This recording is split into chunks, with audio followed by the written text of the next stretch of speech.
ಇನ್ನು ಈ ಎಲ್ಲಾ ಬೆಳವಣಿಗೆಗಳ ನಡುವೆ ನಾಳೆ ರಾಹುಲ್ ಗಾಂಧಿಯವರ ಜೊತೆಗೆ ಮಲ್ಲಿಕಾರ್ಜುನ ಖರ್ಗೆ ಅವರು ಸಭೆ ನಡೆಸುತ್ತಾರೆ. ರಾಜ್ಯ ರಾಜಕೀಯದ ಬೆಳವಣಿಗೆಗಳ ಬಗ್ಗೆ ಮಲ್ಲಿಕಾರ್ಜುನ ಖರ್ಗೆ ಅವರು ಆ ಸಭೆಯಲ್ಲಿ ಚರ್ಚೆಯನ್ನು ಮಾಡುವ ಸಾಧ್ಯತೆ ಇದೆ. ಹಾಗೆಯೇ ನಾಳೆಯೇ ಸುರ್ಜೇವಾಲಾ ಮತ್ತು ಕೆಸಿ ವೇಣುಗೋಪಾಲ್ ಅವರ ಜೊತೆಗೂ ಕೂಡ ಚರ್ಚಿಸುವ ಸಾಧ್ಯತೆ ಇದೆ. ಮೊದಲು ಸುರ್ಜೇವಾಲಾ ಮತ್ತು ವೇಣುಗೋಪಾಲ್ ಅವರ ಜೊತೆಗೆ ಚರ್ಚೆಯನ್ನು ಮಾಡಿ ನಂತರದಲ್ಲಿ ರಾಹುಲ್ ಗಾಂಧಿಯವರನ್ನ ಎಐಸಿಸಿ ಅಧ್ಯಕ್ಷ ಮಲ್ಲಿಕಾರ್ಜುನ ಖರ್ಗೆ ಅವರು ಭೇಟಿಯಾಗುವ ಸಾಧ್ಯತೆ ಇದೆ. ಸದ್ಯಕ್ಕಂತೂ ರಾಜ್ಯ ರಾಜಕಾರಣದ ಅದರಲ್ಲೂ ಕಾಂಗ್ರೆಸ್ ಪಾಳೆಯದಲ್ಲಿನ ಬೆಳವಣಿಗೆಗಳು ನಾಯಕತ್ವ ಬದಲಾವಣೆಯ ವಿಚಾರಕ್ಕೆ ಸಂಬಂಧಪಟ್ಟಂತೆ ಆಗ್ತಾ ಇರುವಂತಹ ಒಂದಷ್ಟು ವಿಚಾರಗಳು ಇದೀಗ ದೆಹಲಿ ಅಂಗಳಕ್ಕೆ ತಲುಪಿದೆ. ಎಐಸಿಸಿ ಅಧ್ಯಕ್ಷ ಮಲ್ಲಿಕಾರ್ಜುನ ಖರ್ಗೆ ಅವರು ರಾಹುಲ್ ಗಾಂಧಿಯವರ ಜೊತೆಗೆ ಚರ್ಚೆಯನ್ನು ಮಾಡಿ ಈ ಒಂದು ವಿಚಾರಕ್ಕೆ ಸಂಬಂಧಪಟ್ಟಂತೆ ಏನ್ ನಿರ್ಧಾರವನ್ನ ತೆಗೆದುಕೊಳ್ತಾರೆ, ರಾಹುಲ್ ಗಾಂಧಿಯವರಿಂದ ಏನ್ ಸಲಹೆ ಸೂಚನೆಗಳು ಸಿಗಬಹುದು, ನಾಯಕತ್ವ ಬದಲಾವಣೆಯ ಬಗ್ಗೆ ಆರಂಭದಲ್ಲೇ ಏನಾದರೂ ಒಪ್ಪಂದ ಆಗಿದ್ದೇ ಆದ್ರೆ ಅವರು ಬಿಟ್ಕೊಡ್ತಾರಾ ಅಥವಾ ಸದ್ಯದ ಪರಿಸ್ಥಿತಿಯನ್ನ ತಣ್ಣಗಾಗಿಸಿ ಏನಾದ್ರೂ ಇಲ್ಲಿನ ವಿಚಾರಗಳನ್ನ ಶಮನ ಮಾಡುವಂತಹ ಕೆಲಸವನ್ನ ಮಾಡ್ತಾರಾ ಅನ್ನೋ ಕುತೂಹಲ ದಟ್ಟವಾಗಿಯೇ ಇದೆ. ಮಲ್ಲಿಕಾರ್ಜುನ ಖರ್ಗೆಗೆ ಸಿಎಂ ಆಗೋ ಅರ್ಹತೆ ಇದೆ. ಕೊಪ್ಪಳ ಜಿಲ್ಲೆಯಲ್ಲಿ ಸಚಿವ ಕೆಜೆ ಜಾರ್ಜ್ ಅವರ ಹೇಳಿಕೆ, ಅವಕಾಶವನ್ನ ಸಿಕ್ಕರೆ ದಲಿತ ಸಿಎಂ ಮಾಡ್ತೇವೆ. ಬೇರೆ ಬೇರೆ ರಾಜ್ಯದಲ್ಲಿ ದಲಿತರನ್ನ ಸಿಎಂ ಮಾಡಿದ್ದಾರೆ, ರಾಜ್ಯದಲ್ಲೂ ಕೂಡ ಆ ಅವಕಾಶ ಒದಗಿ ಬಂದಿದ್ದೇ ಆದ್ರೆ ಮುಖ್ಯಮಂತ್ರಿಯನ್ನಾಗಿ ಮಾಡ್ತೇವೆ. ಇವತ್ತು ಮಲ್ಲಿಕಾರ್ಜುನ ಖರ್ಗೆ ಅವರು ಎಐಸಿಸಿ ಅಧ್ಯಕ್ಷರಾಗಿದ್ದಾರೆ.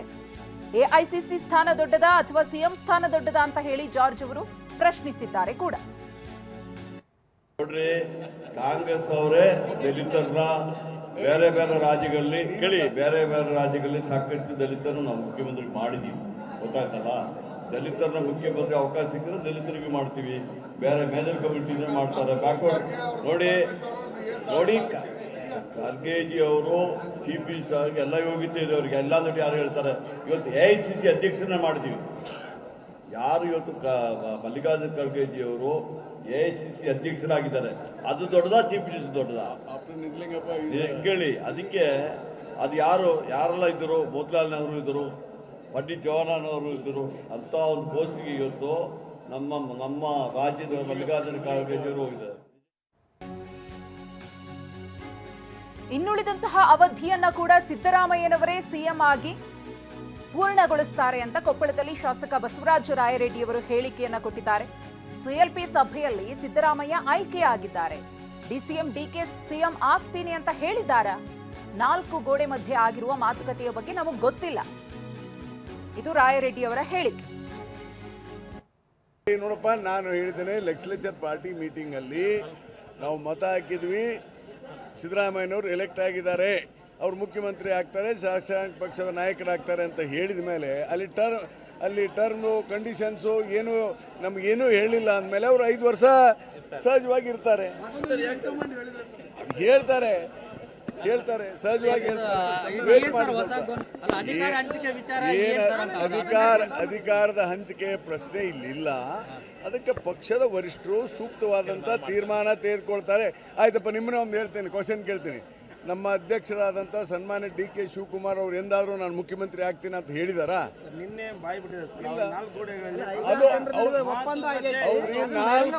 ನಾನು ಅದನ್ನೇ ಹೇಳ್ತಾ ಇದ್ದೀನಿ, 4 ಗೋಡೆ ಮಧ್ಯದಲ್ಲಿ ಏನು ಮಾತುಕತೆ ಆಗಿದೆ ನಮಗೆ ಗೊತ್ತಿಲ್ಲ.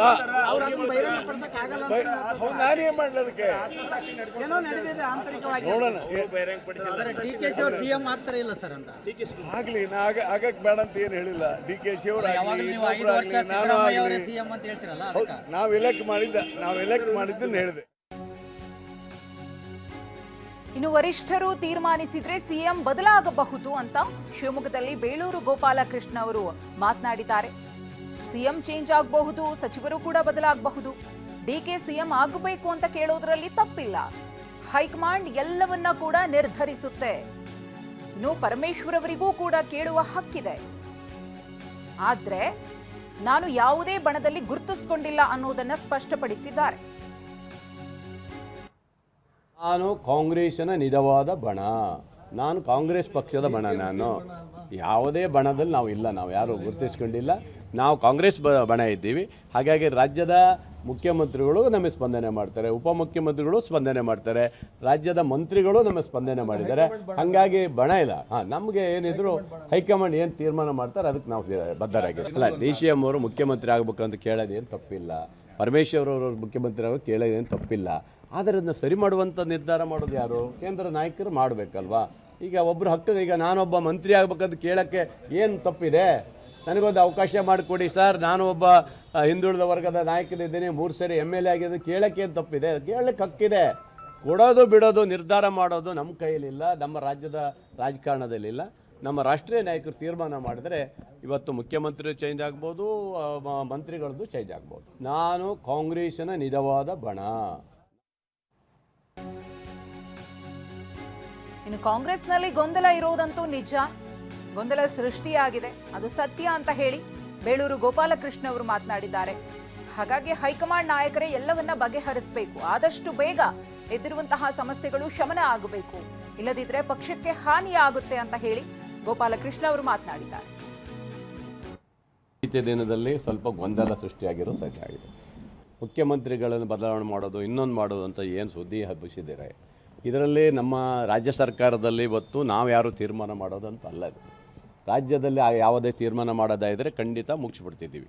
ಇದು ಕೇಂದ್ರ ನಾಯಕರು, ಇದು ಅವರಲ್ಲಿರೋದು, ಕೈಯಲ್ಲಿರೋದ್ರಿಂದ ಕೇಂದ್ರ ನಾಯಕರೇ ಅದನ್ನು ಬಗೆಹರಿಸುವಂಥ ದೃಷ್ಟಿಯಲ್ಲಿರೋದ್ರಿಂದ ಈ ಮುಖ್ಯಮಂತ್ರಿಗಳ ಇದನ್ನು ಯಾವ ರೀತಿಯಲ್ಲಿ ಬಗೆಹರಿಸೋದು ನನಗೆ ಗೊತ್ತಿಲ್ಲ. ನಾನು ಹೇಳೋದಷ್ಟೇ, ರಾಜ್ಯದ ಜನರಲ್ಲಿ ಗೊಂದಲ ಸೃಷ್ಟಿಯಾಗಿದೆ, ನಮ್ಮ ಪಕ್ಷಕ್ಕೂ ಸ್ವಲ್ಪ ನಮಗೆ ಹಾನಿಯಾಗುವ ಪರಿಸ್ಥಿತಿಯಲ್ಲಿರೋದ್ರಿಂದ ಆದಷ್ಟು ಬೇಗ ಈ ಗೊಂದಲಗಳನ್ನು ಪರಿಹರಿಸಬೇಕು ರಾಜ್ಯದ ಇದು